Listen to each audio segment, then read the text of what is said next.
la pluie sous la cadence, colle-moi sur ton épaule, mi veut plus bouger.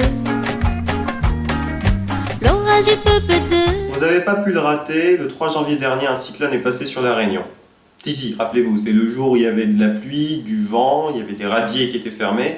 Il y a même eu des petits chanceux qui n'avaient plus d'eau ni d'électricité. C'est une spéciale dédicace à tous les habitants du Tampon et de Saint-Joseph qui n'avaient plus d'eau ni d'électricité. En même temps, quelle idée d'habiter là-bas.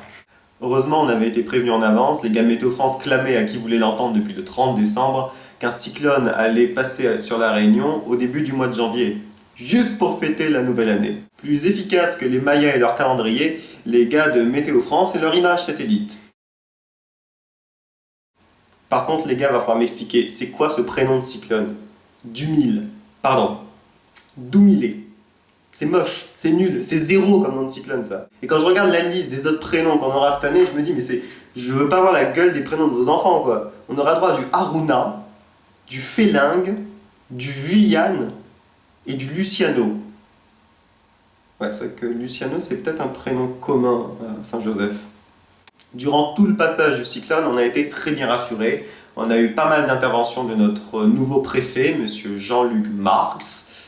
Comme quoi tu peux avoir un nom communiste et être préfet à La Réunion, tout est possible. Il passait plus souvent à la télévision qu'une publicité pour Australine. Alors, elle a essayé de nous rassurer, nous expliquer ce que c'était, que l'alerte orange, l'alerte rouge, les mesures de sécurité à prendre, enfin, des trucs qu'on connaissait depuis plus de 20 ans, mais bon, j'avoue qu'il était clair, calme, posé. Dans ses yeux, quand même, tu voyais la peur. La peur de celui qui n'a jamais connu de cyclone. Donc je maintiens vraiment ces consignes de vigilance. Les gars, je crois que c'est pas le bon moment pour lui expliquer la procédure d'évacuation de Piton-Sainte-Rose en cas de coulée volcanique en enclos. Il est au courant qu'il y a un volcan à La Réunion? Les médias en ont profité de ce cyclone. On a eu droit à des directs de 4 coins de l'île avec des journalistes qui nous décrivaient quel temps il faisait sur différentes communes. C'était passionnant.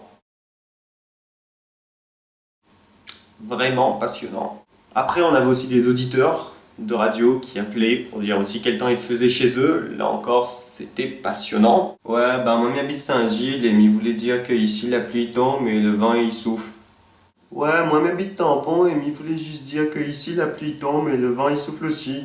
Il habite la montagne et il voulait dire aux auditeurs que ici la pluie tombe et le vent il souffle. Ouais, moi j'habite Saint-André et il voulait juste dire que ici c'est un temps tout à fait normal pour un mois de janvier. Il comprend pas que ça arrive de Moon. Grâce à Freedom et à ses auditeurs, j'ai pu apprendre des informations capitales pendant une alerte rouge.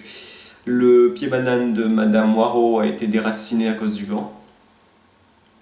Passionnant. Et les meubles de jardin de Monsieur Payette ont été emportés jusqu'à chez son voisin.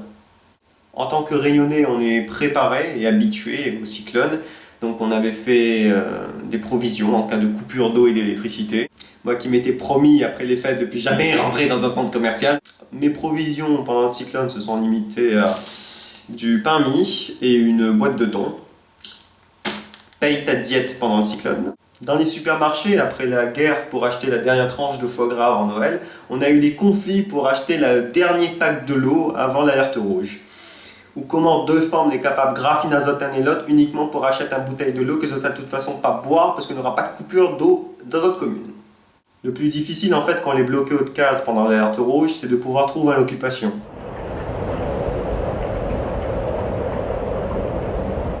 Surtout quand on est tout seul. Quand nous étions petits pendant le cyclone, nous n'attendions rien à faire. C'est que nous n'étions pas en alerte orange. Parce qu'en alerte orange, l'école était ferme. Maintenant qu'on a fait une grandie, on est obligé d'attendre l'alerte rouge pour pouvoir être sous de case. Et donc là, on est là, on écoute toute radio désespérément, on fait « Toto, je fais que nous passons en alerte rouge, on n'a pas envie de travailler demain. »